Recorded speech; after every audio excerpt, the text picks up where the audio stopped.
Salve! E aí, como é que Boa tá? noite. Tudo bom? Boa noite. Gente, tudo bem, tudo ótimo, maravilhoso, uma ótima noite fria aqui, interior de Minas Gerais. Tá frio aí? Maravilhoso. Tá frio, aí aqui faz frio, nossa senhora. Tô em Juiz de Fora, e aí já era, Ai, faz frio demais aí. faz um Pelo amor de Deus. friozinho considerável. Pra quem é carioca, qualquer coisa, desceu de 25, é Alasca, assim, já sai de casaco de pele, é um negócio muito louco. E Rio de Mas Janeiro a deu capital 29 graus, inverno, já chegou. tá. Já tá É consagrado, verdade. já perde oportunidade. Aqui em São Paulo, a capital é bem gelada, bem fria, bem fria. Eu não gosto pra lá, não, Deus me livre. Porque eu tô aqui no interior de São Paulo, né, Campinas. Sim, sim. Querido, seja Não, bem-vindo aí. Obrigado por você ter pô, aceitado o convite pra gente bater esse papo. Galera que tá entrando, todo mundo bem-vinda, bem-vindo. Obrigado por permitir que a gente entre na casa de vocês.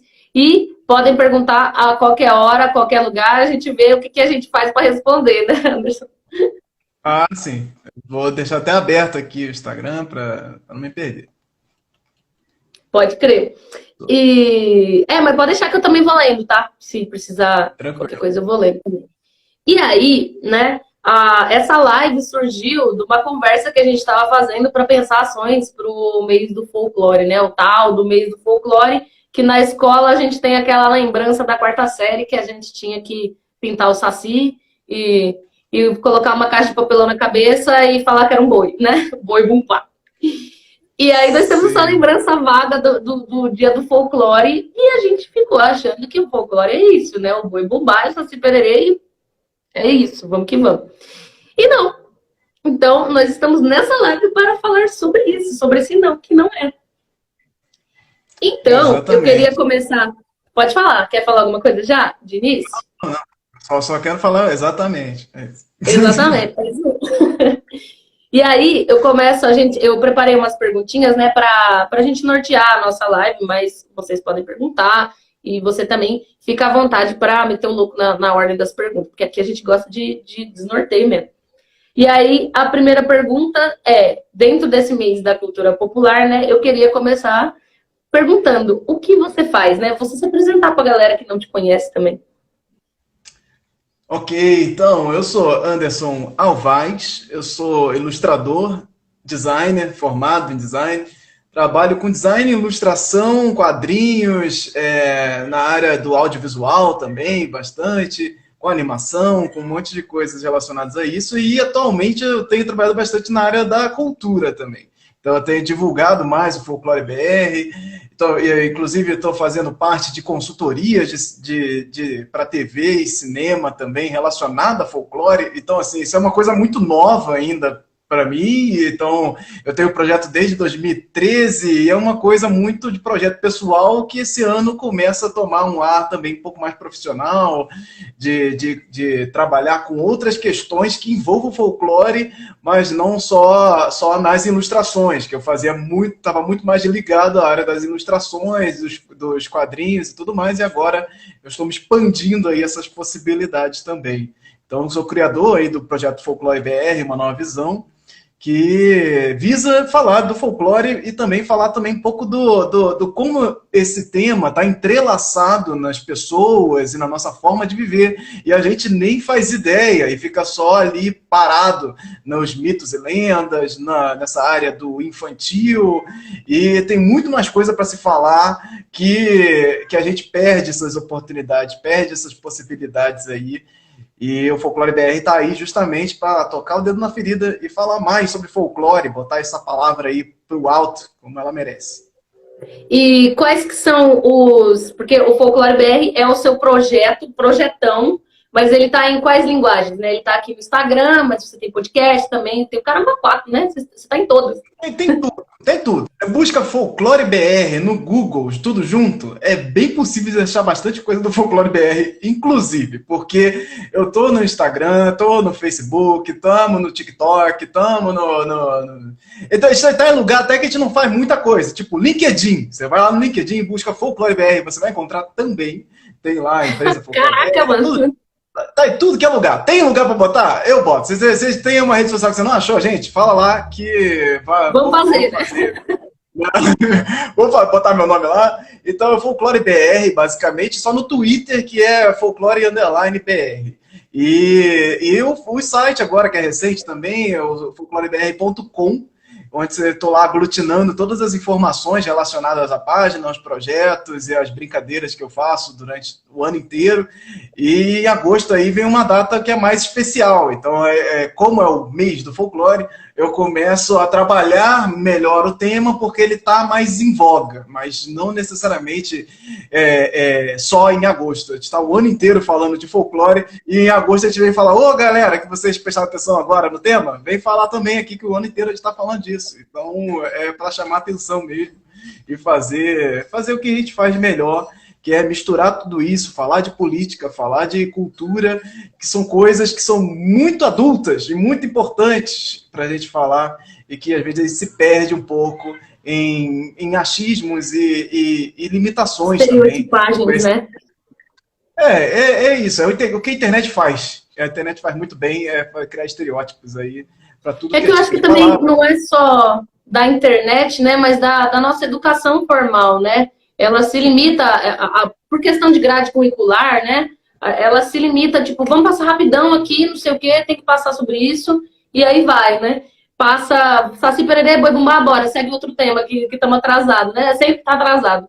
E eu acho que a educação formal tem uma responsabilidade nisso aí, em estereotipar toda a cultura da infância. Eu sempre fico militando, né? Eu falo, gente, cultura da infância não é só para crianças. As pessoas pensam que só porque as coisas que a gente brincava quando a gente era criança é da cultura da infância, a gente tem a sensação de que os adultos não precisam disso. Eu acho que se os adultos caíssem na real e entendessem que a cultura da infância é fundamental para a gente ter saúde, eu acho que a gente não seria tão bitolado do jeito que a gente está enquanto sociedade, sabe? Eu acho que hoje eu estava ouvindo... Sudeste. Pô, muito, muito, muito. Hoje eu estava ouvindo um podcast com um indígena, agora eu não vou lembrar o nome dele.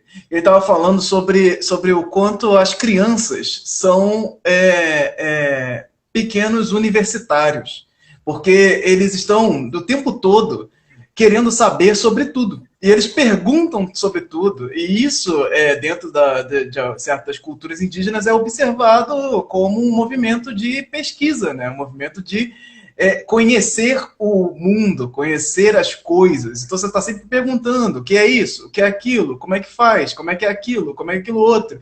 É uma pesquisa constante, aí que as universidades vão depois trabalhar isso como algo de um grande centro acadêmico. E as crianças são esse grande centro acadêmico que a gente não presta muito atenção, né? E tem muita coisa para se aprender ali. Nós, os adultos, somos grandes crianças. A gente nunca vai deixar desse movimento. Esse movimento que a gente faz no início da nossa vida é um movimento que a gente leva e vai trabalhando ele o restante da vida. Nós somos grandes crianças. Não, as crianças não nunca vão ser pequenos adultos.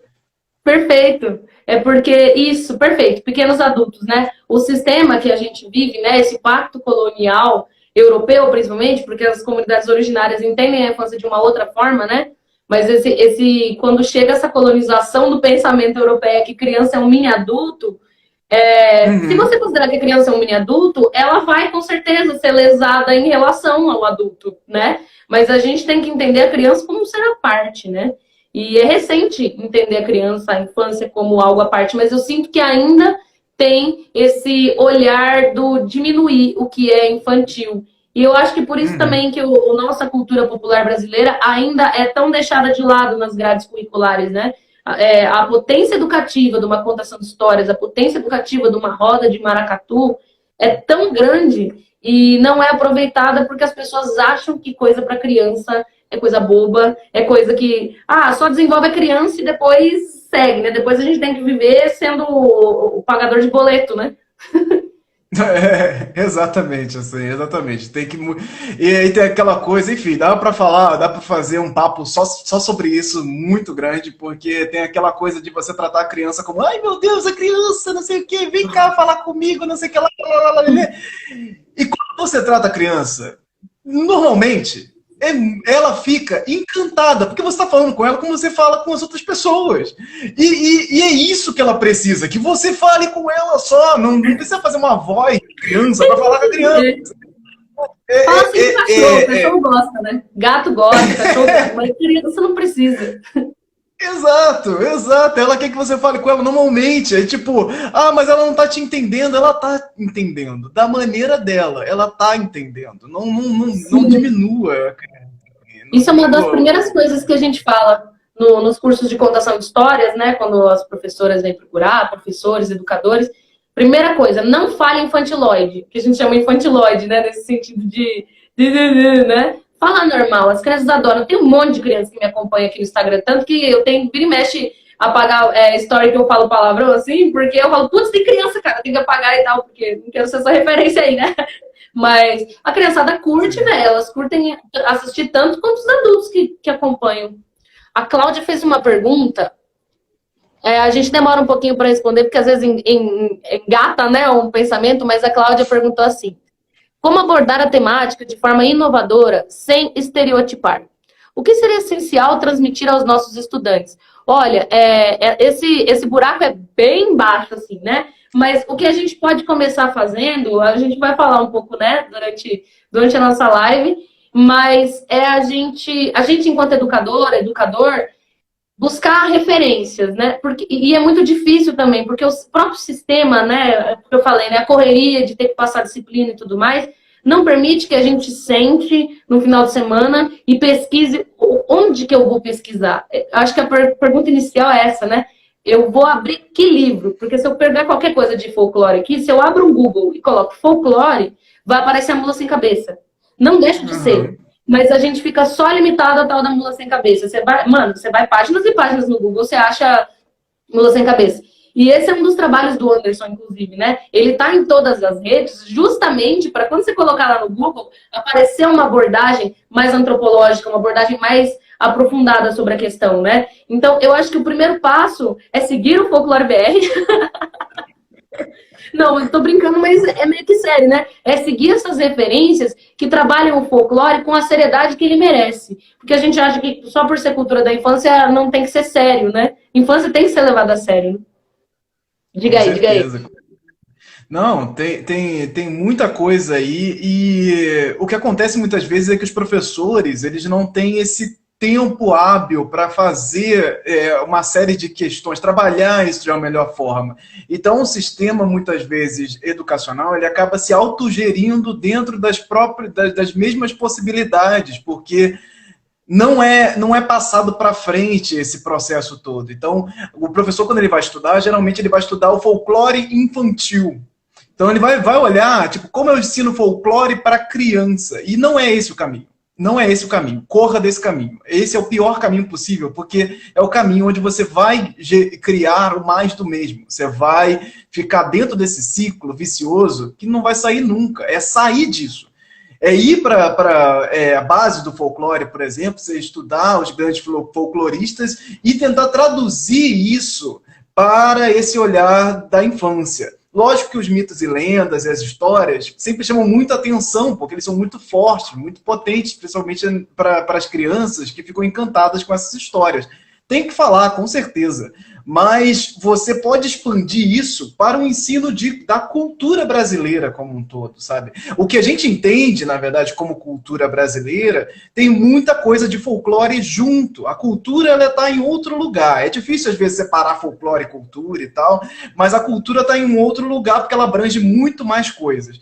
O folclore, ele vai abranger o conhecimento do povo, das pessoas, aquele grande telefone sem fio de coisas, de histórias, de música, de artesanato, de danças, de festas folclóricas e um monte de coisa que a gente muitas vezes deixa de lado para falar de coisas específicas e fáceis que estão ali nas histórias que são contadas. Às vezes, nem essas histórias que são contadas elas dizem uma coisa, vamos dizer assim, uma coisa legal sobre determinados povos. Por exemplo, vamos falar do folclore e a questão indígena, que é uma puta de uma problemática muito complexa, que a gente precisa, com certeza, saber mais. Se você vai no automático e vai lá buscar uma história que fala de folclore e relacione a culturas indígenas, você provavelmente vai estar cometendo um erro muito grave.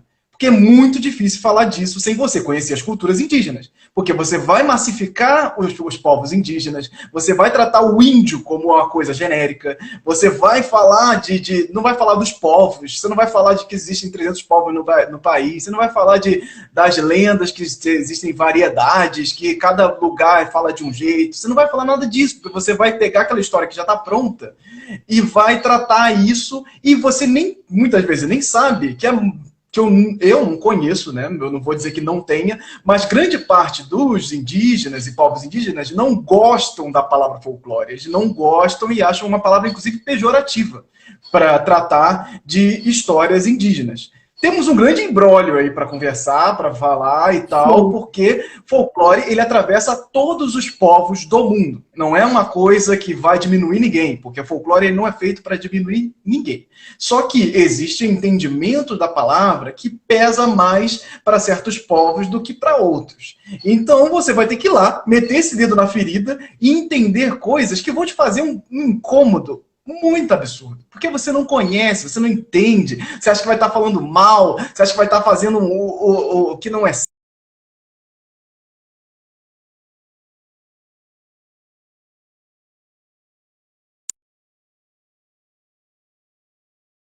ponte que muitas vezes não existe. Oh, meu Deus. Caímos, Eu não sei, acho. nunca sei se sou eu que travo ou se é você que trava, porque para mim continua funcionando minha câmera normalmente. Aí você dá uma Continua, travadinha. então era eu que travei. Bom, a gente caiu. O Instagram Volta um pouco a frase anterior para a gente contextualizar de novo, né? Que deu uma queda. Gente, nem sei. Eu acho que vale muito. Assim, você vai sentir muito incômodo ao buscar essas histórias e entender mais dessas histórias, porque quando você vai puxando esse fio, parece que não acaba nunca, porque você vai entrar, vai descobrir que a Iara ou que o Tupã não existe. Muitas pessoas que quando descobrem que Tupã é só uma significativa para Deus, e muitos povos nem falam de Tupã. Tupã não é uma referência em todos os povos, muito longe disso, inclusive. Ele é uma série de questões que vieram muito com a colonização também, para tentar exemplificar o que seria o Deus cristão dentro dos povos indígenas. E aí você vai descobrindo isso, você vai entendendo que não são todos os povos que têm um Deus trovão, não são todos os povos que falam da mesma coisa. E isso vai puxando um monte de coisa, que você vai chegar em mitologia e descobre que mitologia não é folclore, que não tem nada a ver com isso. E você vai puxando. E é muita coisa. Claro que é difícil. É muita coisa. Então, o que o professor acaba fazendo indo para o básico, porque é o tempo que ele tem. A gente não tem tempo a gente não tem investimento para fazer o que o professor tem esse respiro e fala, pô, agora eu vou aqui estudar, ver, conhecer e tal. É isso, é investimento no ensino, investimento na educação brasileira. Falta muito disso e eu sei que assim, os professores são guerreiros absurdos em tudo que eles fazem, mas tentar ir para fora desse lugar comum é o melhor caminho possível. E você vai descobrir muito do Brasil e vai descobrir muito do folclore para além dos mitos e lendas. Sim, porque o que eu estava pensando, você estava falando da questão dos indígenas, uma das coisas que mais pega nas pessoas que contam histórias, pessoa que fez lá um curso de 30 horas de contação de história, tarará, vou contar. A questão do racismo, né? Porque a gente tratar os povos indígenas do Brasil, mais de 300 etnias indígenas do Brasil, como índio, a gente está sendo racista.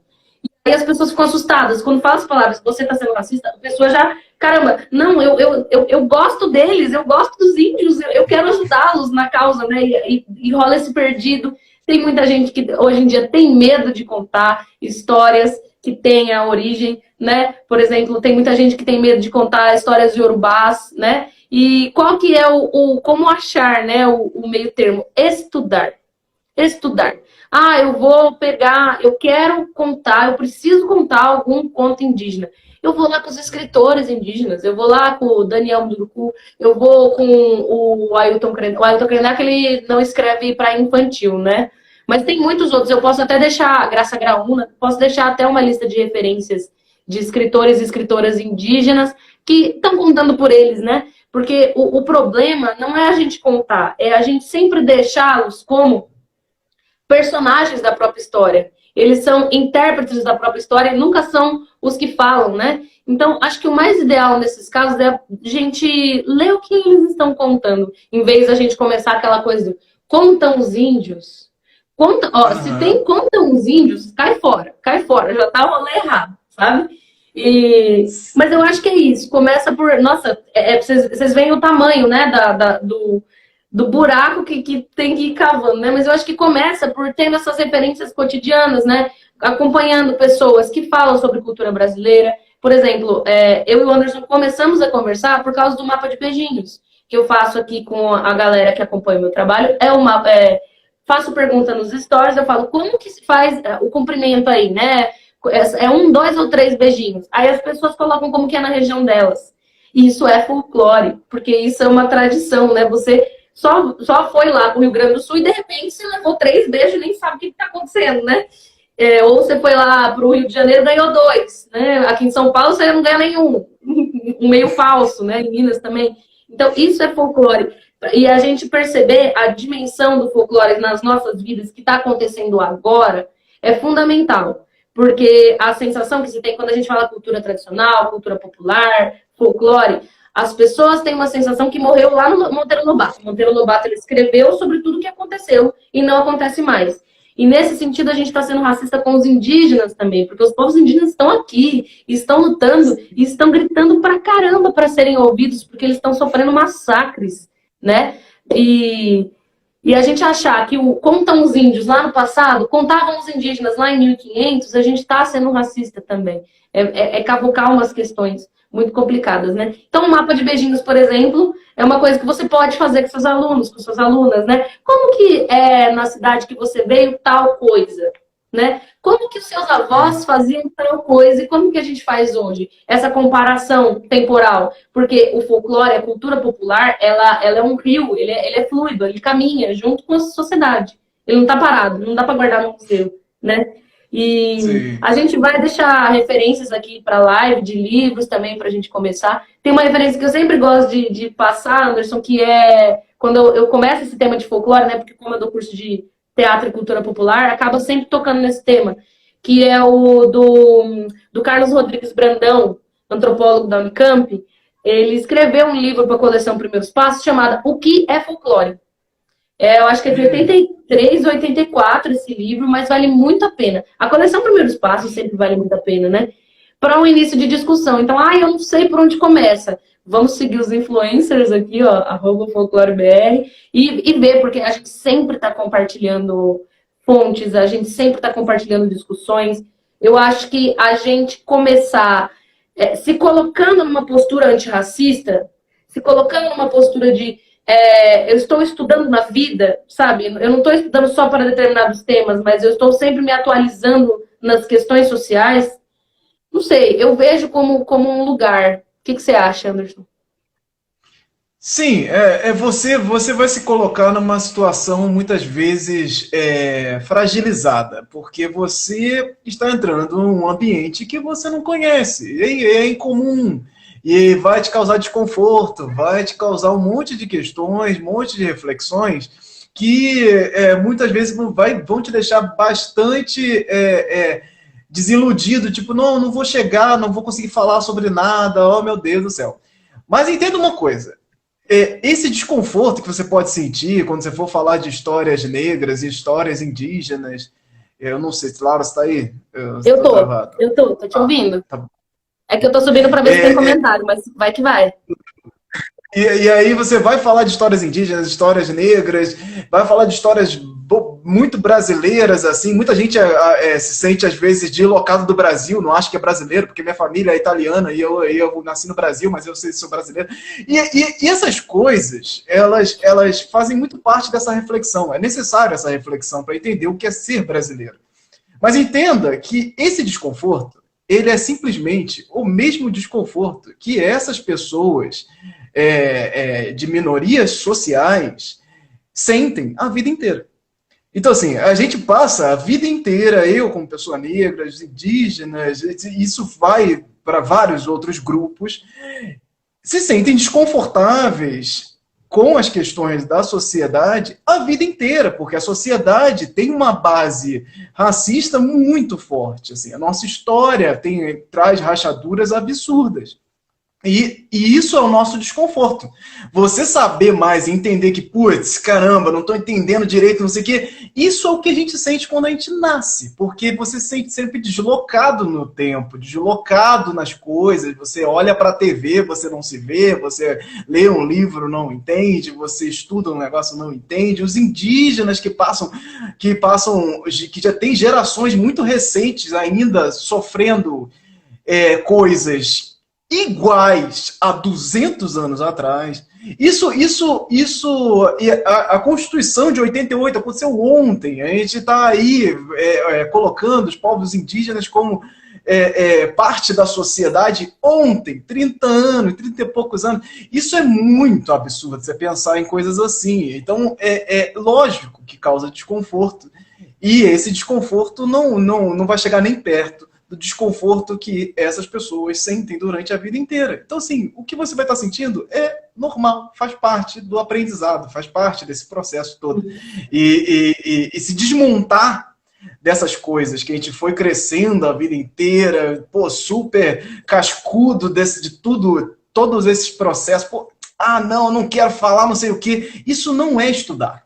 Estudar, você já tem que deixar todas as suas armaduras para trás, para você entrar tomando porrada do começo ao fim. Porque é assim que é. Porque você vai estar desconfortável, você vai estar entrando numa zona que você não conhece.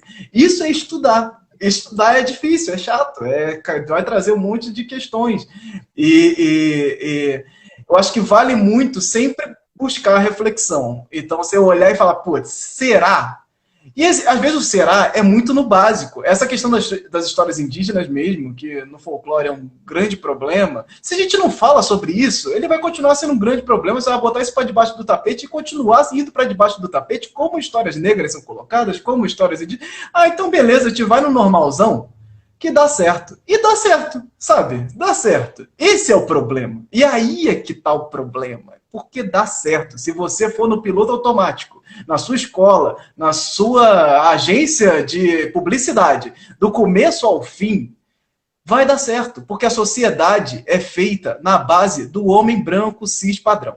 Então, isso vai dar certo. Claro, claro. E aí é que está o grande esforço de todo mundo que trabalha com isso, que trabalha com diversidade, que pensa na diversidade cultural. E Brasil é uma encruzilhada de coisas e você precisa olhar para elas e falar, putz, como é que eu falo disso? É por isso que a gente trabalha com isso, por isso que a gente fica martelando nas mesmas teclas sempre, porque é necessário sair e ficar desconfortável. Enquanto você não fica desconfortável, tá errado. E a vida inteira é isso, é o desconforto e é trabalhar o desconforto. Faz parte. Eu tô aqui por fora assim, eu por dentro eu tô assim. Porque é isso, né? Eu falei nas lives de terça-feira, gente, já fazendo convite para vocês que estão aí. Nas lives de terça-feira no meu Instagram, eu decidi que eu vou fazer sempre rodas virtuais sobre a branquitude. Porque a branquitude, a gente que é branco, a gente não consegue ampliar os nossos horizontes, né? Isso que o Anderson tá falando, né? Desse desconforto, tipo, como é que eu mexo nisso? Eu acho que eu não vou mexer nisso. Ou essa culpa, esse sentimento de, nossa, mas eu não sou racista, essa dor, né? Como que a gente lida com isso? As pessoas brancas não discutem sobre isso. Eu faço sempre a analogia com o machismo, né? Cadê os homens nos grupos de homens discutindo sobre o machismo? Como a Djamila Ribeiro fala, o racismo é problema dos brancos. São os brancos que inventaram o racismo. Então, os brancos têm que discutir, né? E aí tem essa questão. A branquitude, ela é um sistema que passa de geração em geração, que gera créditos positivos para pessoas brancas e gera créditos negativos para pessoas que não são brancas. Isso, aí a gente entender que é um sistema que está internalizado dentro da nossa cabecinha, alivia um pouco esse peso nas costas, da gente, a sensação dessa culpa individual, de mas eu quero só o bem deles, eu quero só ajudar. não é questão de você é mal, você é cruel, né? Tem gente que é má, tem gente que é cruel, tem gente que é mau caráter mesmo. Mas nós estamos falando de um sistema. Então, para a gente combater esse sistema é muito mais difícil, né? Essa dor que a gente vai sofrer é muito maior. Então, a gente tem que discutir, a gente tem que ler a respeito, a gente tem que se informar, a gente tem que conversar. Por isso que de terças-feiras faço o convite para todas as pessoas que estão aqui, às terças-feiras, inclusive amanhã, eu sempre leio um trecho do Pequeno Manual Antirracista e começo a conversar sobre isso, né? Algumas referências básicas que servem tanto para a negritude, quanto para a branquitude, quanto para os indígenas. E tinha mais uma coisa que eu ia falar sobre isso. E que a gente que é branco, a gente pode passar a nossa vida inteira sem precisar passar por esse desconforto. Mas aí vem a questão, você falou a palavra, me acendeu, né? A palavra encruzilhada. O povo que está aqui é povo do tambor, é o povo da macumba, né? E será que é justo, agora pensando em Xangô, né? Será que é justo a gente manter esse sistema? Vai dar certo a gente falar só Saci Pererê, não sei o quê. Mas será que é justo com as pessoas que estão vivendo aqui, convivendo com a gente, né? Então, eu acho que é ter um olhar de empatia com a sociedade. E aí, você me acendeu uma lampadinha aqui da pedagogia das encruzilhadas. Bom, se essa pedagogia branca, formatada nos moldes europeus do século XIX, não está funcionando, que outras pedagogias que eu posso buscar alternativa? Uma delas é a pedagogia das encruzilhadas. Eu acho que na semana passada a gente falou, tá rodando esse tema, né? Eu acho que é do Luiz Rufino, Pedagogia das Encruzilhadas. Começa por a gente estudando Exu. Olha só, já é um outro referencial, né? O afrocentrar, né? Tirar do europeu e vamos focar como que os povos iorubás pensavam a questão das encruzilhadas de conhecimento, né? Já tem uma outra referência. Eu acho que no fim das contas é a gente se desnortear, né? É virar o sul pro norte, o norte pro sul. Eu acho que é um pouco disso, né? Acho que é tudo isso. Sabe, Laura, a vida é muito difícil. Principalmente quando você está em grupos sociais mais afetados, que você está passando por dificuldades financeiras muito grandes, você está passando por muitos processos, ainda mais agora, nesse momento que a gente está vivendo no Brasil, que são processos de retrocessos muito absurdos. E ficar na zona de conforto é a melhor coisa do mundo. E eu entendo, porque ficar na zona de conforto, para muitas pessoas, é simplesmente respirar. Então, quando você sofre muito, quando você passa a vida inteira martelando coisas que parecem não fazer sentido, e a sociedade te massacra, a única coisa que você quer é ficar na zona de conforto, porque é o único momento onde você respira. E é onde a sociedade, uma sociedade ferida, cheia de problemas, cheia de estruturas sociais arrasadas, rachaduras absurdas. Nossa sociedade brasileira é repleta de feridas que não cicatrizaram ainda. Então, quando você está nesse lugar, o que você só quer é respirar. E aí, muitas vezes, a pessoa negra vai se colocar numa posição racista porque ela não quer pensar sobre aquilo. Porque ela não quer vivenciar mais aquilo do que ela já vivencia. Então, ela quer ser uma pessoa branca, no final das contas. Ela quer ficar o mais branco possível, o mais padrão possível, o mais encaixado na sociedade possível. Porque é assim que eu consigo dinheiro, é assim que eu consigo viver, é assim que eu consigo respirar. Então, você vai engolir um sapo lá na sua empresa, um sapo racista do caramba, porque você quer respirar, porque você quer um emprego, você quer continuar vivendo e tendo o mínimo do mínimo. Então eu entendo que quando você vai falar de cultura, tem um monte de coisa que fica numa área de privilégio muito absurda. Tipo, como assim eu vou ter tempo para pensar nessas coisas? E às vezes não tem. Mas é isso. Em que lugar você quer estar? Em que lugar você quer, como você quer levar essa história para frente? Se você tem um mínimo de tempo para pensar nisso, faça esses movimentos, faça movimentos mínimos. E os pequenos movimentos, eles são muito importantes.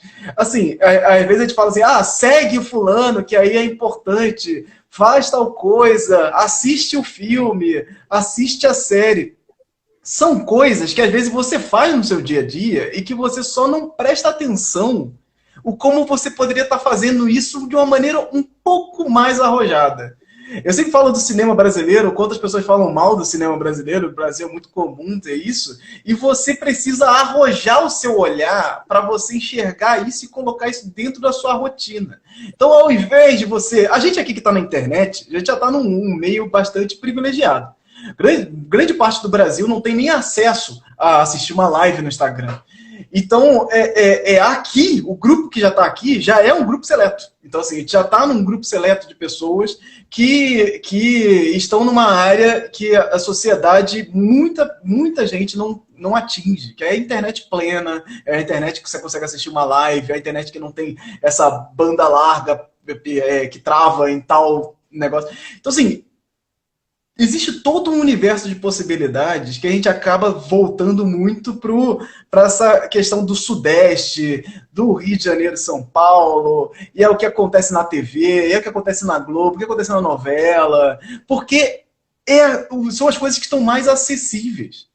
E a gente tem dificuldade de ajustar isso. Tem algumas regiões das redes sociais que colocam isso num lugar de extremo absurdo, assim. É tipo, você vai falar de cultura brasileira e parece que você está falando de um lugar muito específico, no cantinho do Brasil, lá, escondidinho, exótico, no interior do Nordeste. Tem aquela historinha escondidinha, e é lá que acontece o folclore. O folclore não acontece no resto do Brasil, não. Aí só acontece lá no interiorzinho. E você está deixando de observar uma série de coisas que fazem parte da sua vida e você nem percebe. Eu estava falando aí do mapa de beijinhos e como os gestos fazem parte do folclore, fazem parte da cultura e a gente não observa isso, não entende o porquê que a gente assovia para chamar alguém, o porquê que a gente estala os dedos para lembrar de alguma coisa, para falar de alguma coisa. E isso tem um movimento tradicional, que é passado para você, que você replica e que passa para o seu filho muitas vezes sem perceber. E essas coisas, esses pequenos movimentos, fazem toda a diferença na nossa vida. Só que a gente não percebe. E a gente precisa olhar para os pequenos movimentos. E os pequenos movimentos estão aí, em consumir o conteúdo da galera que trabalha cultura popular, de você ir consumir o cinema brasileiro, a série brasileira, com orgulho, olhar para o Brasil nas Olimpíadas e falar, pô, é isso, é legal, é bom. Esse sentimento, ele é muito necessário. Esse sentimento, ele é muito útil. E a gente precisa falar mais dele. A gente precisa Você me lembrou? Diga. Você me lembrou um amigo meu. Eu acho que muitas pessoas que saem do Brasil, elas têm o mesmo sentimento. Eu vou colocar a questão regional e depois saindo do Brasil. O sotaque, por exemplo, é um negócio que a gente só percebe quando a gente está em outro estado. Porque entre nós a gente fala, não, eu não tenho sotaque. Eu achava que eu não tinha sotaque, cara. Eu que puxo a porta. Eu que abro a porteira, eu achava que eu não tinha sotaque. Aí uma vez eu fui pro Rio de Janeiro, aí os carioca ficam, ai que bonitinha, ela fala porta, sabe? Zoando. Aí eu, nossa, eu tenho sotaque, que doideira. Então, essa visão nossa universalizante, né? Bom, a minha referência é essa, então não tem, né? Aí a questão de sair do país, né? Muitos brasileiros sempre falam a mesma coisa. Eu percebi o quão brasileiro eu sou quando eu estava na Europa, quando eu estava no México, quando eu estava não sei aonde. Porque aí você repara, nossa... Né? É quando a gente está em contato com o diferente que a gente percebe a nossa identidade, né? E aí a galera que volta da Europa, volta super Brasil, assim, né? Brasileiro pra caramba, quero ouvir o Jackson do Pandeiro. E aí você falou, é o pessoal que vai começar a ouvir pagode quando tá fora. Ai, que saudade do churrasco do Brasil. Ai, quero ouvir pagodão. E o cara nunca ouviu na vida, nunca prestou atenção, mas quando ele vai pro exterior é que ele entende que isso traz que muito. Saudade da capoeira, nunca jogou. Sim. E por que que rola essa saudade, né? Porque tá no nosso imaginário, tá na nossa composição de quem nós somos, né? Brasil é capoeira, Brasil é a vadiagem da capoeira, é o jogo, é o jongo, é o pagode, é o samba, né? E aí são as coisas que a gente sente falta. É o brigadeiro, né? Porque todo mundo que sai sente falta de brigadeiro, sente falta de requeijão, é tudo isso também. É o vira-lata caramelo, é o purê que aqui em São Paulo a gente põe no hot dog, que o Brasil inteiro declara guerra contra a gente, sabe? São essas coisas. E aí você falou uma referência aqui, mais uma referência de livro, porque eu sou a doida dos livros, adoro dar referência. Luiz da Câmara Cascudo. A maior parte das pessoas usa os livros do Luiz da Câmara Cascudo só a parte dos mitos, das histórias, das lendas, mas ele tem uma série de livros, uma série mesmo de livros catalogando os gestos, catalogando. Ele tem um livro, inclusive, chamado História dos Nossos Gestos. Tem várias séries de livro, porque ele fez todo esse caminho tentando pegar o máximo de informações possível. Outro que fez isso foi o Mário de Andrade, né? Foi Mário de Andrade, folcloristas. Sim. Né? Então tá aí outras duas referências do livro. Uma outra referência aí do Câmara Cascudo, que inclusive você pode ir agora, na Amazon Prime, obrigatório, vá lá assistir, é a História da Alimentação no Brasil. Ele tem um livro chamado História da Alimentação no Brasil, que vai contar a história de várias comidas e como chegou e como elas se transformam aqui e tudo mais. É um livro gigantesco, cheio de referências, e tem um documentário agora na Amazon, uma série de 3 episódios, incrível, que vão juntar as filhas de Cascudo para falar junto do livro, trazendo cozinheiros e pessoas especializadas para comentar a história da comida. Eles vão para Portugal, depois fazem uma ponte. Muito legal, assim, é muito legal. Mas aí tem aquela documentário, não sei o quê. Vai lá, só assiste um episódio. É meia hora cada episódio e é muito legal. Tá lá disponível na Amazon Prime e é muito, muito bacana.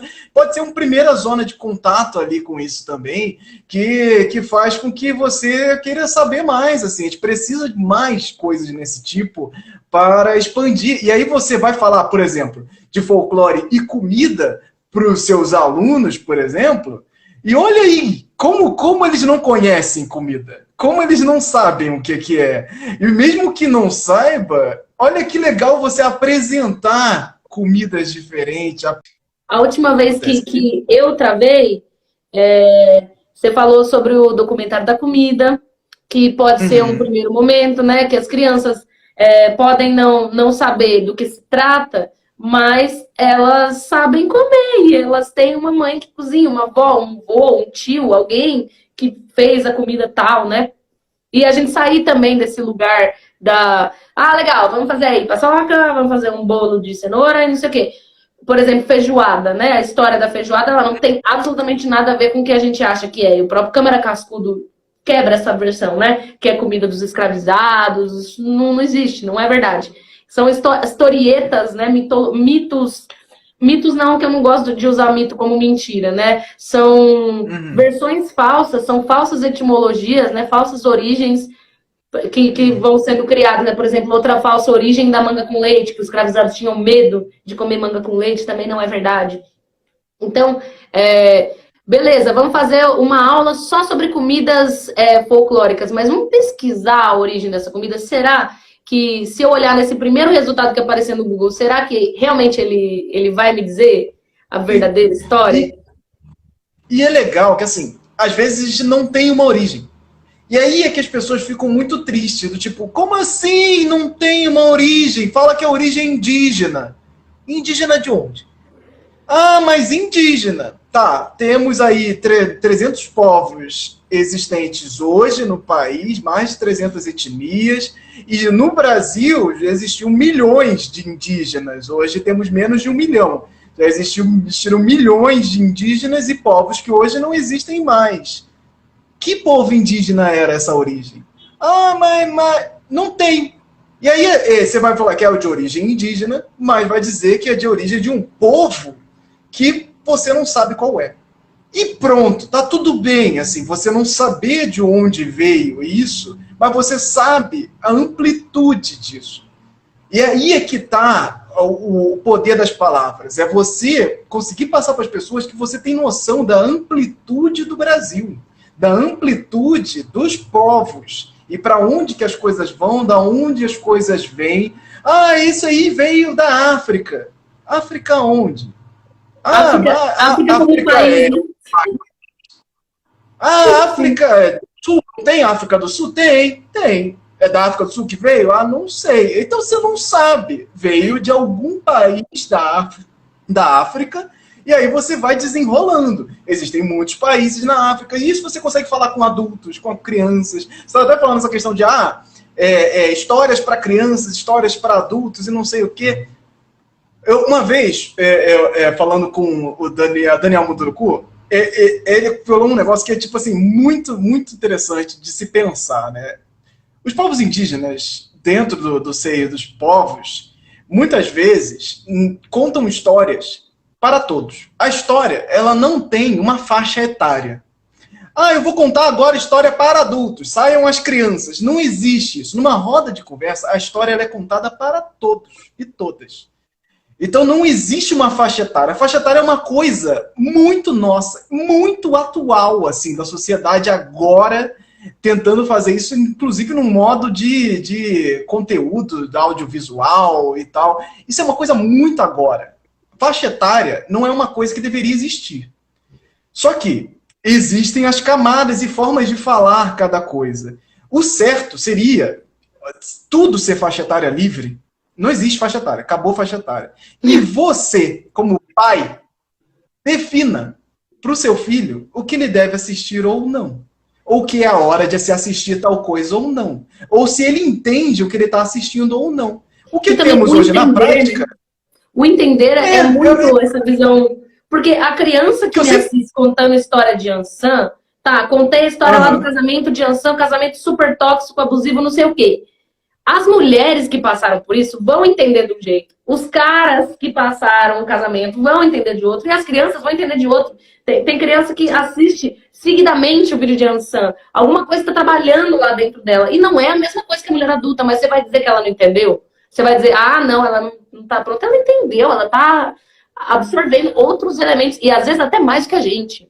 Às vezes ela está absorvendo muito mais. Ela está tipo, olha o gesto que ela está fazendo. Nossa, eu vou também fazer esse gesto. Né? Que criança gosta, né? De imitar o gesto para internalizar dentro dela. Imitar o jeito que a gente fala, né? A entonação que a gente fala. E a adulto não percebeu, porque está muito preso no rolê do conteúdo. Então a criança, às vezes, ela tem sacadas muito mais interessantes do que a gente que assiste, assim. Exato. Muitas vezes a gente os adultos acabam tirando a sua própria responsabilidade e jogando em outro lugar. Então, se isso aqui não é faixa etária do meu filho não assiste. E aí você fala lá, conteúdo para criança da Netflix. Aí você muda toda a plataforma para criança assistir. Isso é para o pai não ter essa preocupação de ter que ir lá explicar o que é cada coisa para a criança, assim. Lógico, a sociedade está uma loucura, é muito rápida, é tudo muito difícil, mas a responsabilidade de passar esse conteúdo é do pai. É do pai. É mais difícil ser pai hoje em dia? Com certeza, mas essa responsabilidade é toda sua. O que acontece na prática? Na prática, é que as crianças vão lá dar audiência para o Walking Dead, e essa é a série mais assistida aí nos últimos tempos, não sei o que lá, porque tem adolescentes e crianças assistindo. Agora, a série é mais 18. E tanto faz. Tanto faz. Na prática, tanto faz. Na prática, crianças estão jogando GTA, Mortal Kombat, um monte de coisas que são totalmente mais 18, mas que é videogame. Então pode assistir qualquer coisa. Aí tem animações que são para mais de 18 anos. Ah, mas é animação. A criança pode assistir qualquer coisa. Ou seja, você não sabe o que a criança está vendo. Então não adianta. O que acontece é que a faixa etária, no final das contas, ela não serve de nada. Ela serve para colocar barreiras que não fazem sentido. Então, as histórias, elas são para serem contadas. Agora, existem formas de contar, existem camadas e maneiras de se falar, e isso você tem que ir dizendo para as pessoas e colocando as pessoas numa área confortável. E aí tem várias formas de fazer isso no meio da comunicação. E a gente falha em muitas delas, porque é difícil mesmo. Tem uma série de questões que ainda precisam ser trabalhadas na própria contação de história, na própria forma de você explicar como uma comida é feita, com a história do Brasil, como ela foi, como aconteceu, as camadas e as questões, como você vai falar como é que o professor vai falar a Segunda Guerra Mundial? A aula hoje é a Segunda Guerra Mundial, amanhã é outra coisa. Então, assim, você não encerrou a aula de Segunda Guerra Mundial. O fato é esse, não se encerrou. E aí você tem que falar isso dentro de uma sala de aula. Olha, acabamos a aula de Segunda Guerra Mundial, só que ela não se encerra aqui. Existem muito mais camadas e coisas para vocês aprenderem. E vai lá dar seus pulos, porque não temos mais tempo para falar. Mas a criança sai, o adolescente, seja lá quem for, já sai dali com essa profundidade. A gente precisa dar essa profundidade dentro do sistema educacional. Falar, cara, tem mais coisa aqui. Isso não se encerra aqui. E essa opinião dada nesse livro não é a única que existe. Ponto. É uma educação para autonomia, né? Educar para autonomia. Paulo Freire, né? Educar para que a criança, o adolescente, a pessoa se sinta interessada em buscar mais, né? E a educação que a gente tem, né, no geral, o quadro geral, é uma educação que não fortalece essa autonomia, né? Dá o assunto, acabou aqui, né? E justamente por conta dessa correria e tudo mais, por isso que eu gosto de dizer que eu sou educadora informal. Eu já dei aula na escola, mas meu rolê é informal, meu rolê é contar pelas histórias. E aí me lembrou uma coisa interessante do caso dos mamulengos, né? Mamulengos são aqueles bonecos, né, de fantoche, que a cabeça é feita de madeira. Hoje em dia é feita de papel machê, né? Mas o mamulengo, tradicionalmente, ele tem sessões 10 da manhã, 4 da tarde e meia-noite. 10 da manhã e 4 da tarde, geral, vamos brincar, aí não sei o quê. Meia-noite é pra galera, assim, encher o caneco, assim, fazer os bonecos matar um ao outro, os bonecos fazer os bagulho eróticos. Então, e é brincadeira. Você imagina os marmanjos brincando, assim, do fantoche batendo no outro, não sei o que, e todo mundo cascando de rir. Porque é aquela criança dentro de cada adulto que está respondendo ali, né? Então, essa educação da cultura tradicional brasileira, onde todo mundo pode aprender, todo mundo pode jogar, todo mundo pode entrar no jogo, é a educação de liberdade, né? Você tá vendo uma roda de coco, uma ciranda, sei lá, você pode entrar e ficar a noite inteira estudando para aprender o passo, você pode ficar ouvindo as letras, ninguém vai chegar em você e falar assim, te dar um papelzinho, né? Geralmente nós fazemos isso, te dar um papelzinho com todas as letras de ciranda, pronto, agora você tá pronto para cantar, vem, acompanha. Não, você tem que ir acompanhando, fazendo e indo, né? Entra no embalo. E as crianças são muito boas nisso, de entrar no embalo e aprender. Criança brinca a vida inteira com a outra, nem sabe o nome, né? Tipo, encontra no parquinho, brinca. Nossa, vira best friend, não sabe o nome. É isso, falta muito desse olhar, desse olhar mais sensível da criança mesmo para as coisas. A gente vai crescendo e vai criando umas cascas que a sociedade muitas vezes acaba nos empurrando para isso, mas que é necessário ter essa atenção. Então, se você tem essa atenção ligada, você vai a vida inteira pensando, putz, eu estou perdendo isso, putz, eu estou perdendo aquilo, putz, tem alguma coisa aqui que eu não estou vendo. Porque isso que é importante, é você ter pelo menos um alerta ligado dentro de você. E quando a gente fala de folclore, tem muitos alertas que precisam ser ligados, porque vai estar falando de uma cultura multicultural. Existem vários Brasis dentro do Brasil, como falam muito também. Existem várias camadas para serem discutidas, e várias camadas que inclusive, não tem uma conclusão. Não existe conclusão de nada, não existe ponto final para nada quando você vai falar de cultura. É uma coisa que está em constante transformação. Muitas das coisas que falam também do folclore que está parado no tempo. Nada está parado no tempo se você for lá procurar.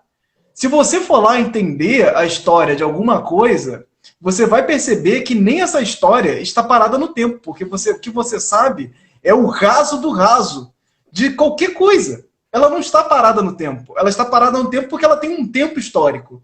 Mas a profundidade dela não está parada. E se você for em direção a essa história, você vai descobrir cada vez mais e mais e mais, e aí você vai ter pessoas que são hiperestudadas em cultura egípcia, e que não terminou de estudar, e que não vai terminar de estudar nunca. Porque essa história não está parada, nada está parado. Nosso corpo está em constante transformação o tempo todo. Nossa sociedade, idem. Todo ano tem uma coisa nova acontecendo. Tudo está acontecendo fluidamente. A história que você não se banha no mesmo rio 2 vezes, porque nada você faz 2 vezes na vida. Eu falo esse papo de folclore direto. Todo lives, podcasts, entrevistas, e assim, o tempo todo. A gente fala das mesmas coisas, mas de formas tão diferentes, que é impossível falar, cara, assiste esse que zerou. Não tem assistir esse que zerou, porque cada um vai ter uma série de camadas completamente diferentes. Vamos falar de coisas que vão para caminhos completamente loucos e inesperados. Isso é muito importante perceber. E é legal, nós estamos... Cara, e é que me empolga. E a galera, ao invés de ficar, ai, gente, ai, que coisa. Eu fico, caramba, que animal que não existe uma versão só de tudo. Gente, uma coisa é falar essa questão do cristianismo, que traz muitos movimentos que parecem que são estáticos. Ah, está escrito na Bíblia.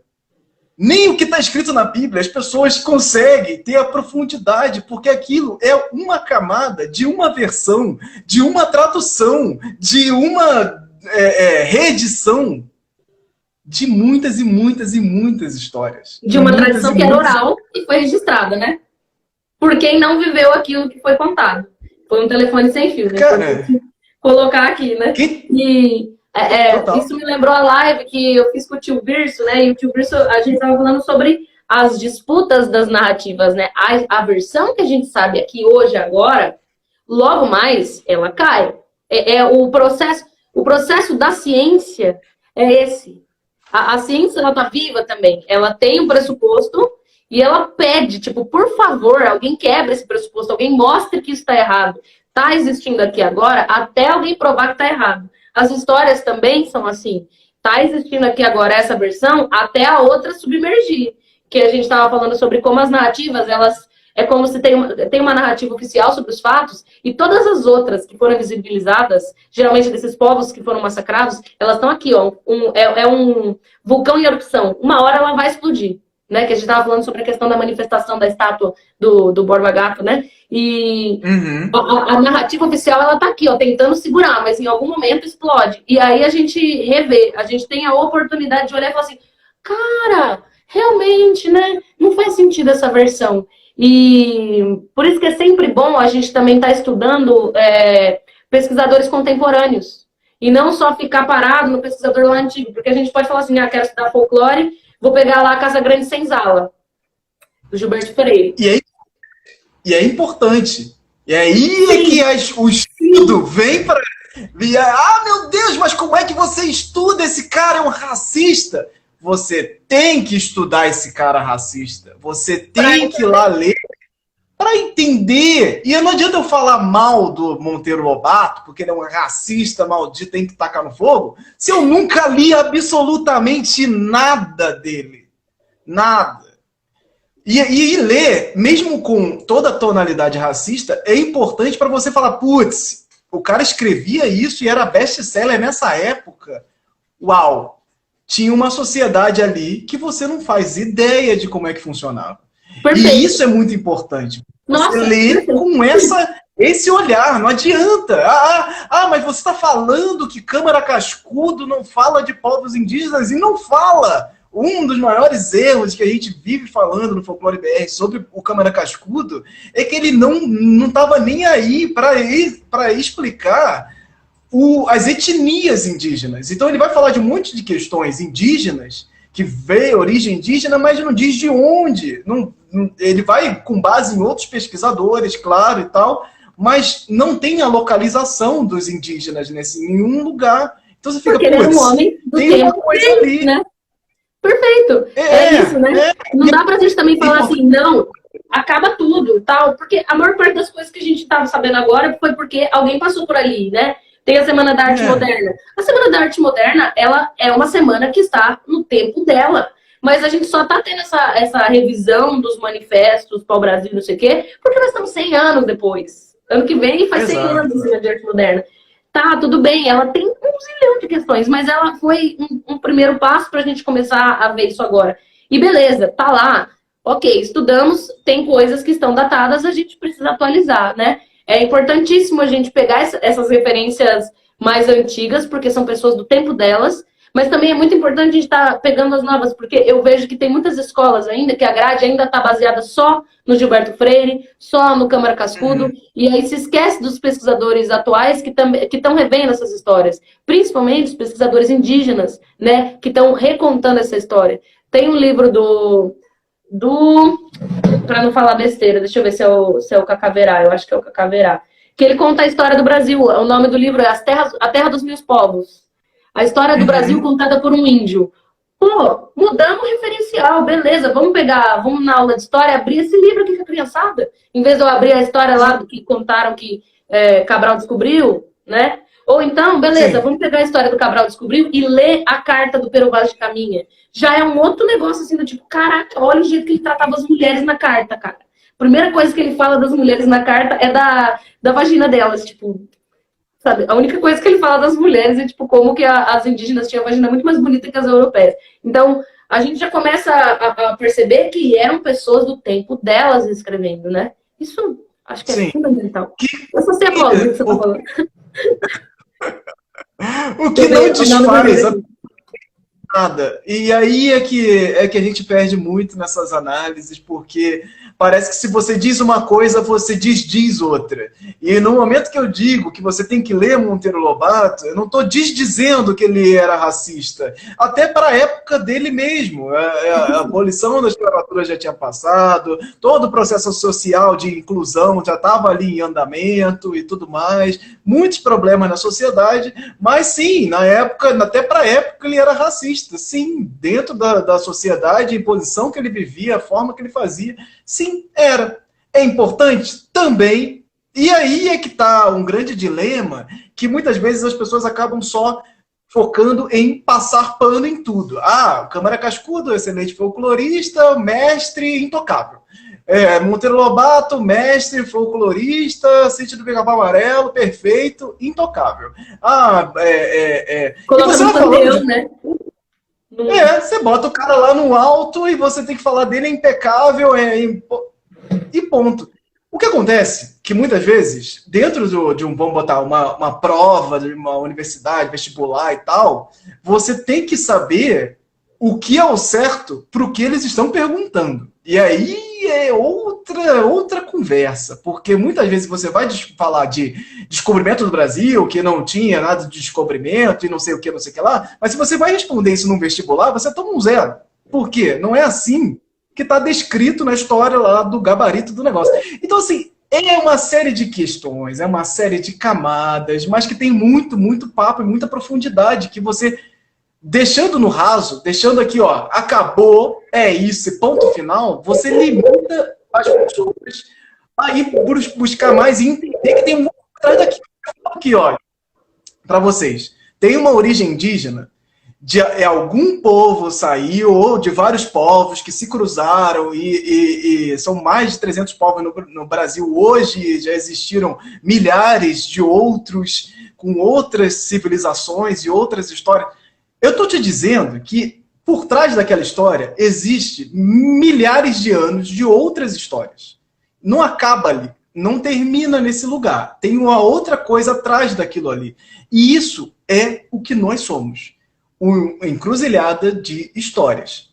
Não dá para você ir lá buscar a sua origem africana e descobrir, vou fazer agora teste de DNA, vou descobrir de que país da África eu sou, e você vai descobrir que de repente é nenhum. Que você tem 1, 2 países e aí você tem 500 outros. Fizeram aquele mapa lá do Brasil, né, de questão de genética, e descobrindo evidenciando a questão do estupro sistêmico no Brasil no início do descobrimento e tudo mais. E as pessoas, oh meu Deus, o Brasil é fruto de estupro. gente, vocês me estudaram minimamente a história, você tá beleza, é isso. E porque falta muito pra gente esse peso. E é difícil passar isso. É difícil passar o entendimento do peso racial, o peso de uma série de questões históricas que muitas pessoas carregam durante a vida toda e não entendem que tipo de peso é esse. Eu estou tenso o tempo inteiro. Por quê? E não tem essa reflexão muitas vezes. A gente não tem espaço para refletir o porquê existe esse peso nas nossas costas. E às vezes são pesos de coisas que você trata como banal. Como essa questão que eu falei no começo, da pessoa que não se sente brasileira porque ela tem família italiana. Você tem família italiana, você nasceu no Brasil, sua mãe nasceu no Brasil, seu pai nasceu no Brasil, você tem seu filho e tudo mais, e você não é brasileira mesmo. E você não fala italiano também. E você não é brasileira, não se sente brasileira. O que está acontecendo? Quem é você, Sabe então? que você me lembrou? Você uma não é coisa italiana, muito... aqui. Sim, a gente... E também é proposital essa ideia da gente ficar perdido em quem a gente é, né? Principalmente a pessoa que é mestiça, que é filha de preto e neta de indígena e a mãe é italiana, não sei o quê, a gente fica num limbo, tipo, quem eu sou, né? A questão do pardo no Brasil ainda é, tipo, muito pouco falada, né? E outra coisa que eu lembrei, assim, que as pessoas usam como piada, mas que hoje a gente tem a capacidade de ter essas lentes para o passado. Eu acho que isso que é interessante, né? A gente olhar a história para o passado é a gente adquirir lentes. Por exemplo, olhar com a lente do feminismo, aquela piadinha do tipo, minha avó era uma safada, ela não tinha televisão, eles não tinham nada para se divertir. Eu tenho 44 tios, né? 12 tios, 20 tios, e fica zoando como se fosse, meus avós eram muito safadinhos. Era estupro, sabe? Na maior parte do tempo era estupro. Tô falando que todos são? Não tô falando que todos são. Tô falando que nenhum é? Também não. Mas a gente conseguir olhar com essas lentes do tipo, essas coisas aconteceram. E dói, né? Olha só, a gente começou uma live parecendo que, e isso eu sabia que ia acontecer e é maravilhoso. As pessoas podem ter começado a entrar na live pensando, vamos ver coisas sobre criança. E olha a profundidade das cicatrizes que a gente tá mexendo agora, né? Tem um monte de gente comentando coisas, eu precisava pegar aqui o que a galera tá falando. Sim, e é importante, né? O Daniel falou um negócio legal. Deixa eu ver. Que ao mesmo tempo a gente está falando de tudo isso, falando de cultura e também falando de folclore, falando das pessoas, desse cruzamento de histórias. Isso é muito forte, muito potente, né? E você tentar diminuir essa potência, colocando o folclore como algo menor, isso me faz sempre lembrar de uma série de palavras que nós temos, né? Que são colocadas como... são minorizadas, né? Em vários conceitos, de uma forma que a gente nem percebe. O própria questão do vulgar, hoje eu estava vendo sobre isso. Você sabe, né? O vulgar, o que é vulgar, né? O vulgar, ele é algo que é da plebe, que é algo que é do povo, que é popular, que é... E aí, como a gente usa essa palavra no nosso dia a dia? O que é vulgar para você? Apropriar e falar, eu sou sexy e vulgar. Sou sexy sendo vulgar. E é isso! E é isso! E aí que vem a palavra essa brincadeira do vulgar, né? Do sexy vulgar e tal. É isso! Nós somos vulgares. Nós somos. A palavra, ela vem disso. E a gente usa para diminuir as coisas, para colocar isso, o que é do povo, é errado, é feio, é brega. E o que é brega? E o que é brega? Cara, é isso! É buscar, entender e colocar as palavras nos devidos lugares. E o Folclore BR está aqui para isso, para colocar as palavras nos devidos lugares, porque é como a gente deve fazer. Sim, é isso, meu olha, gente. Quanta puta de novelo, né? Putz, não sei por onde começar a folclore. Abre um livro de etimologia. Pronto, você já tem o semestre inteiro, o ano inteiro, multidisciplinar, o resto da sua vida você já tem coisa para falar de folclore. Olha, o Daniel, ele é colombiano, ele é um georgiano, ele faz parte do nosso clube de apoio.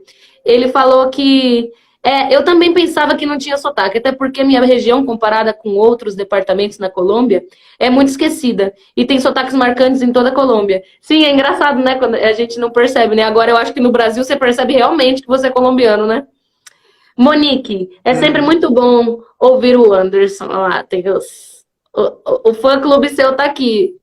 Tem mais gente entrando. Gente, eu não consigo. O Maiqueira. O sistema não ensina a pensar, só ensina a decorar fatos de apenas um ponto de vista.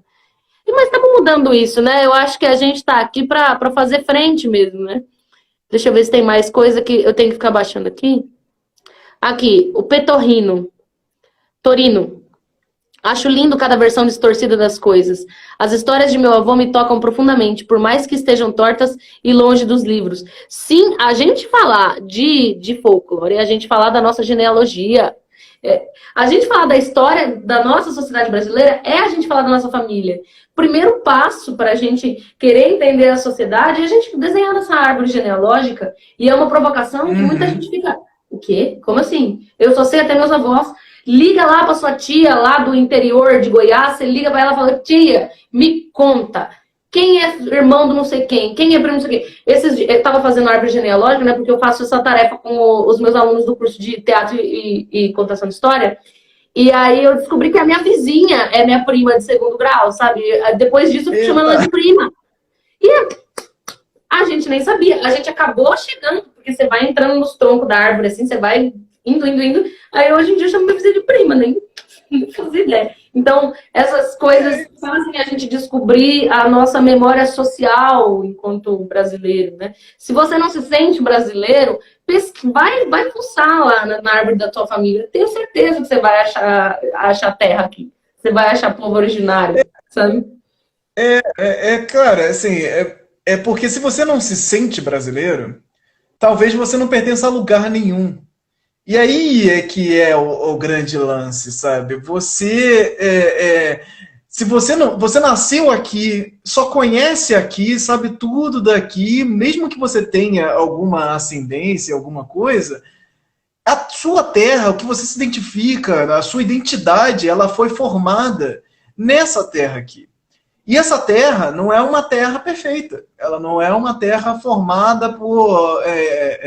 Eu não sei qual é o lugar do mundo que é formado por essas flores e rosas e é o lugar mais perfeito e harmonioso durante toda a sua história.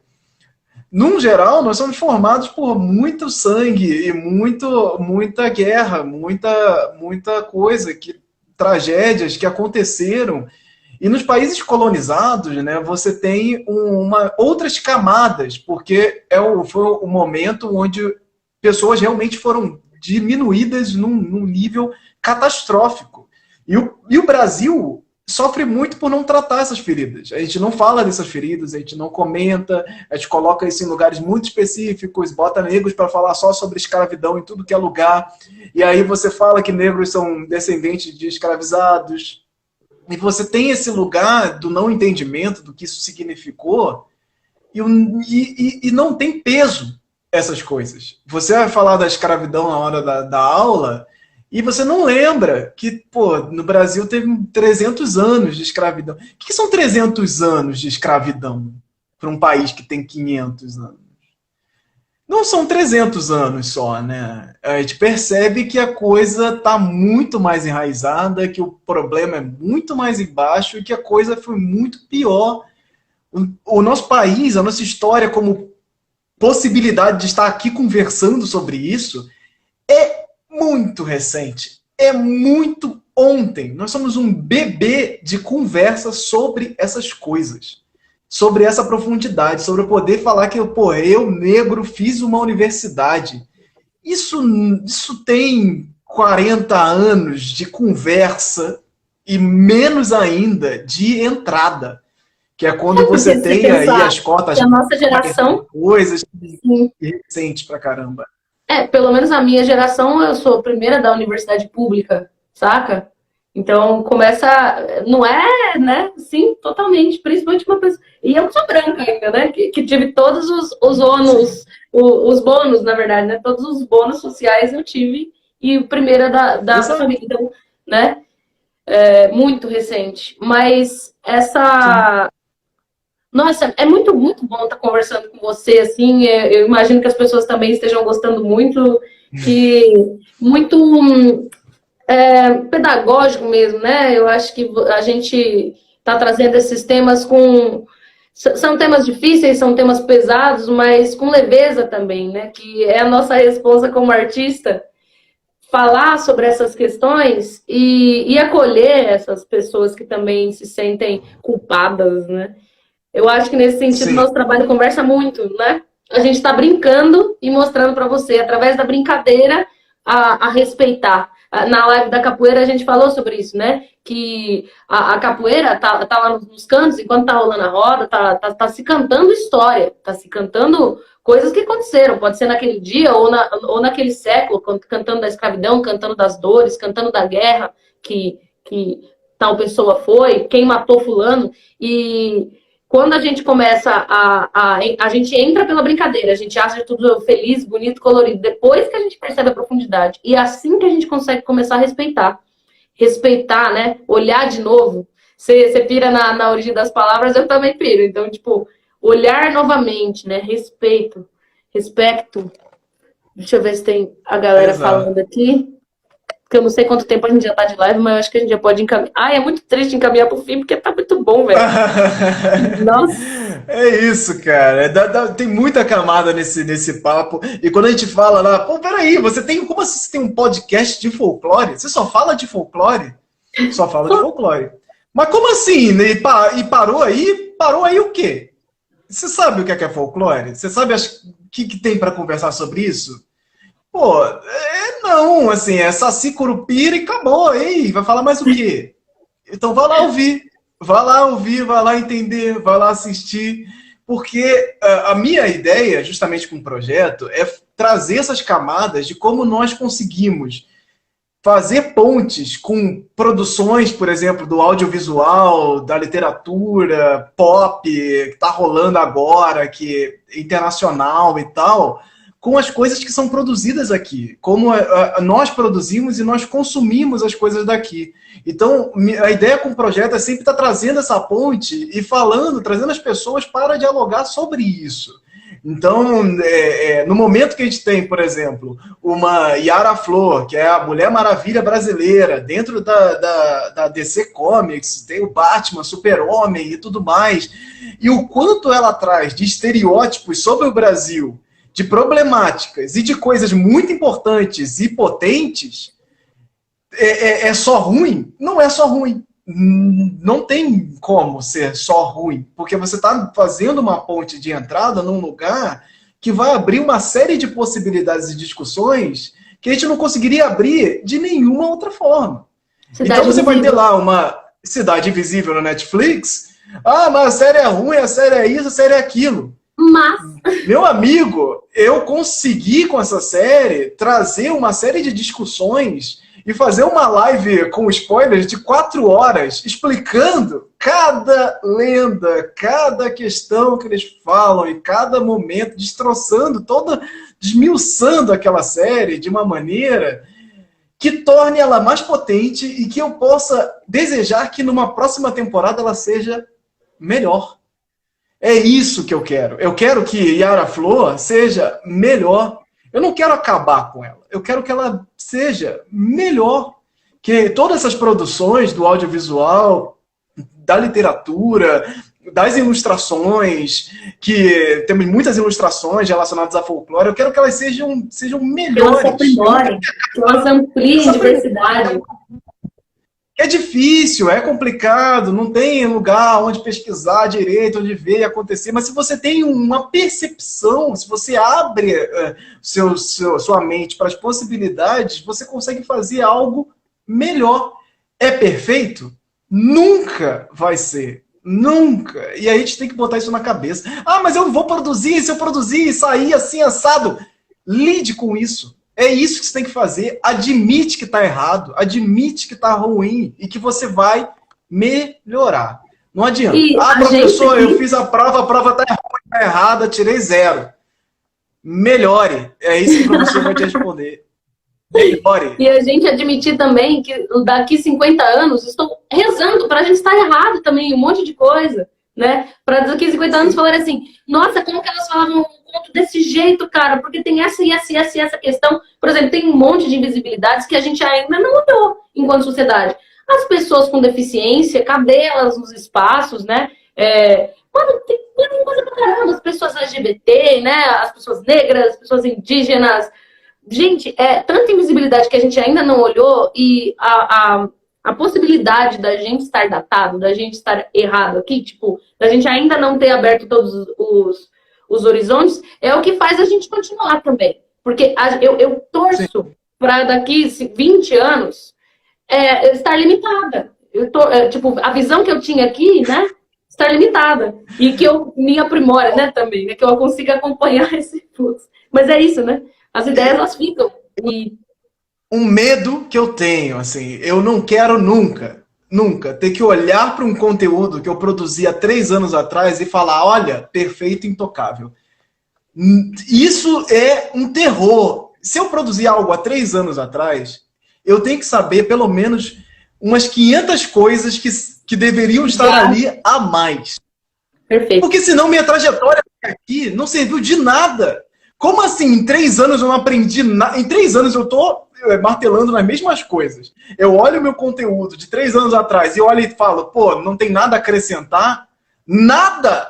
Porque assim, podem ser detalhes às vezes, mas nada é impossível, porque senão tá errado. Aí, pô, beleza, fiz alguma coisa que tá muito errada, ou meu pensamento tá muito errado, porque você, em 3 anos, estudando, seja lá o que for, seja um instrumento musical, seja você tentando treinar um esporte, seja você tentando fazer qualquer coisa, se você foca naquilo e tá pensando naquilo, você vai ser melhor. Você sabe um acorde a mais. Mas você sabe alguma coisa. Não é possível. Você tá errado. Não aprendeu. Não aprendeu. Entender a vida como aprendiz, né? É a gente se entender como um aprendiz sempre. Exato. Eu acho que esse é uma visão, né? Que a gente tem falado, né? Do desconforto. O aprendiz, ele tá sempre com desconforto, porque ele tá sempre com a dúvida. E a dúvida é que move a gente a se mexer. A culpa paralisa. Eu me senti culpada, eu paraliso. Eu me senti responsável, eu me senti com dúvida, curiosa, é o que impulsiona, né? Falando em impulsionamento, para encaminhar já, né? Já falamos das 1 zilhões de redes que você tem e tá na hora da gente falar sobre que isso que você faz, tanto isso que você faz e eu faço, nós fazemos independentemente. Ou seja, a gente tem sangue no zóio mesmo para fazer, porque a gente quer ver acontecer. E tudo isso vem do nosso esforço de tempo, do nosso suor, das nossas lágrimas, muitas vezes. E então a gente tem métodos de vocês participarem ativamente dessa produção, né? Como? Apoiando. Porque às vezes a pessoa tem uma sensação que quando ela contribui no chapéu, ela está doando. Ela não está doando. Você está contribuindo, você é ativo nesse processo. Se isso está acontecendo, se essa live... Sim. Se essa live está acontecendo aqui agora, é porque tem gente segurando as pontas lá, né? E quanto mais gente segurar as pontas, mais isso aqui se amplia. Se ainda não chegou nas pessoas que poderiam chegar, então vamos fortalecer, vamos fazer chegar, né? Pode não ser eu que vocês queiram patrocinar, pode não ser o Anderson, mas ajudem o artista independente. Ele é o porta-voz dessa mudança, né? Vai, defende mais aí, vai. Com certeza. Com certeza, isso você pode fazer de várias formas, aqueles pequenos movimentos que eu estava falando. Você pode fazer isso botando, por exemplo, eu estou nessa campanha, uma campanha muito intensa já, em todas as lives e coisas que eu falo que é você se colocar uma cota de conteúdos nacionais. Você, quando a gente está consumindo as coisas no automático, nas redes sociais, na Netflix da vida aí, a gente está consumindo tudo que está no automático lá, tá vindo pra gente, a gente está lá, bota, e me interessou, não me interessou. Bote uma cota. Olha, eu assisto 10 séries por mês. Pô, se uma dessas séries for brasileira, você tá de parabéns. Porque a maior parte das pessoas, eu tenho certeza que não é. Não é. Se não é, isso sem contar novela, que se você assiste TV, a novela ela tá ali. Ela não é aquela coisa, assim, é um evento cultural muito importante, mas ela tá ali. Então você não foi até a novela veio até você, mais ou menos. Então ela tá ali na sua sala, tá acontecendo, e aí não conta novela. Conta você ir lá, na sua rede social, streaming preferida, e falar, Brasil, o que eu vou assistir? Conteúdo nacional. E pega uma e assiste. Isso é uma coisa que faz uma diferença gigante, que a gente não faz nem ideia, porque a gente não coloca isso pra gente.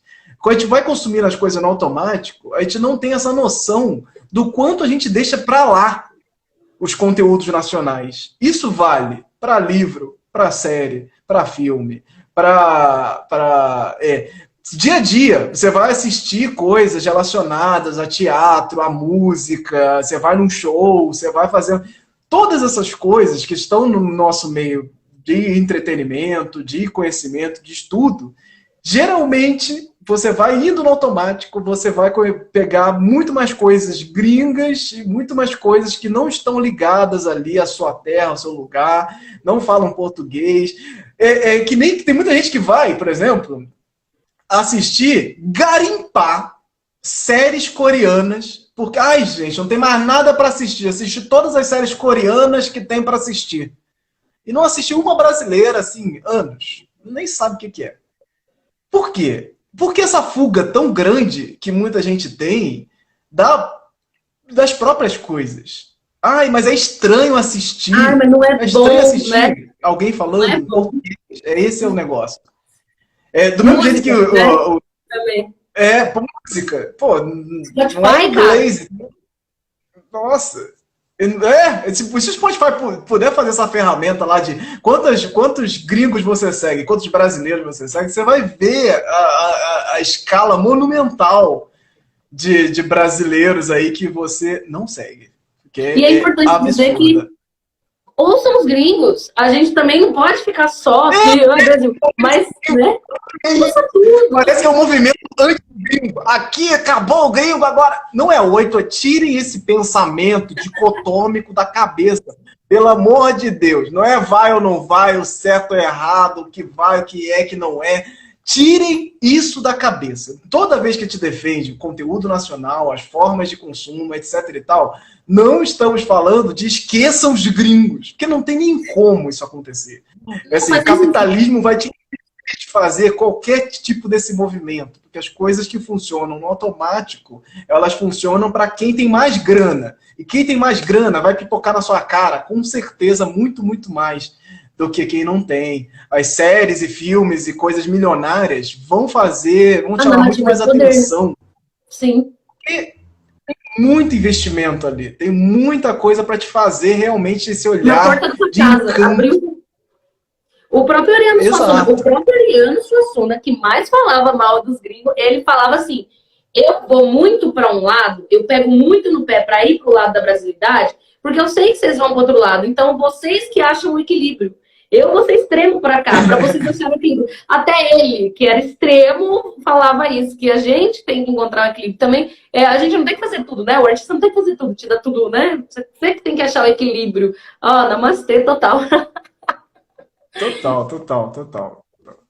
E é isso, acho que essa é a maior dica que eu posso dar. Se coloque Caraca, quanta dica que a gente deu também. Caraca, se a pessoa só pegar essa aqui, rapaz... tem muitas dicas aí. Tem uma pá de dicas. Pegue todas as dicas e usufrua disso, porque a gente tem muita coisa ainda para falar, muita coisa para consumir, fazer, e a gente perde aí a noção no meio desse consumo exacerbado de uma série de coisas, e vai se perdendo. E a cultura, ela exige muito desse movimento nosso.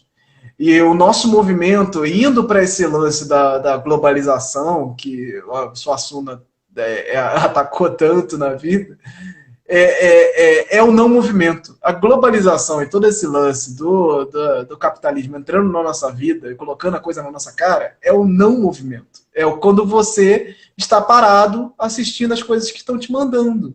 E é isso, está só chegando. Você não está indo atrás de nada. E o movimento cultural exige o seu movimento, o nosso movimento. A sociedade, ela não anda sem esse movimento. E se as pessoas, a população, o povo, esse grupamento não se move, nada se move. Então, assim, a gente precisa esse movimento. O movimento, Pensando... ele é... Perdão. Eu ia até Pode falar dessa falar. questão das mitologias africanas que falam muito do movimento, né? De Era isso quanto que eu ia falar. esse movimento é importante. Isso é histórico, Eu acho que é é super conhecido e faz parte disso. Assim, é o ciclo, é o movimento. Eu estava falando aqui de coisas como se transformam, o ser humano se transforma, o rio que se transforma, tudo se transforma e o movimento é necessário. Então, você é parte desse movimento, porque nós somos parte de um movimento maior. E assim, é meio muito namastê, gratidão? É. E é importante também. Olha que bonito. perfeito. Nossa, perfeito. É o axé, né? É, o axé é a energia que move tudo, né? E não existe axé acumulado. Não existe. Então, estamos aqui andantes e quando nos reencontrarmos novamente, eu espero que isso aconteça, a gente já vai estar em outro ponto do rio, né? Na outra margem. E, Anderson, Sim. agradecer você aí. Cara, baita de uma aula. Gostei pra caramba. Quem curtiu, aperta o coraçãozinho aí, que a gente tem que fazer o rolê influencer, né? E, galera, vamos ajudar a página Folclore BR chegar nos 10K, cara. Tá muito perto, tá com 9 mil, gente. Sério, é importante para influencer, porque ele consegue ter acesso a outras ferramentas para manifestar o trabalho dele. Por exemplo, um arrasta para cima, para quem trampa com essa parte de cultura, tá sempre mandando link, linkando com outras pessoas, linkando com lista de YouTube. Vocês veem nos meus stories, eu tô sempre fazendo arrasta para cima para divulgar os outros, sabe? Fazer para gerar conhecimento. Então, essas coisinhas pequenininhas ajudam muito, né? Eu tava convencendo ele que 10K era importante quando a gente tava conversando antes. Ele, não, de boa, de boa. Não, tem que fazer questão sim. O seu trabalho vale muito a pena, tem que ser apoiado. O nosso trabalho vale a pena, tem que ser apoiado. Não Não, é? com certeza, gente. Com certeza. Assim, porque é isso. O movimento que eu faço, ele é um movimento que eu considero mínimo. Assim, é o que eu consigo fazer, é o que eu posso fazer para tornar isso ainda mais potente, para trazer essas discussões mais para o alto. E isso é um movimento muito de amor, assim. Então, às vezes eu me esqueço no meio desse amor todo, me esqueço nessa profundidade, porque eu adoro fazer isso. Eu adoro mostrar para as pessoas que isso é importante, trazer um pouco dessa mensagem de, cara, corre atrás, vamos lá, vamos fazer isso ser maior, porque é maior. E você não pode cair nessas fake news malucas aí do cultural para colocar como algo menor algo que você não conhece. Então, conheçam, vão atrás, porque é muito importante. Assim. Busquem conhecimento. O Maiqueira já falando, já dizia o ET Bilu, cara. Foca no ET Bilu. Busquem conhecimento. Não é por Sim, isso. E assim sim. encerramos a nossa live, né? Gente, muito obrigada pela presença de vocês. Vocês que assistiram em outro horário também, né? Porque a gente vai ficar eternizado aqui nessa live. E mais uma vez, gratidão aí, mano. Tamo junto. Vamos fazer várias fitas acontecer, florescer Vamos. esse bagulho doido aqui que é a cultura brasileira.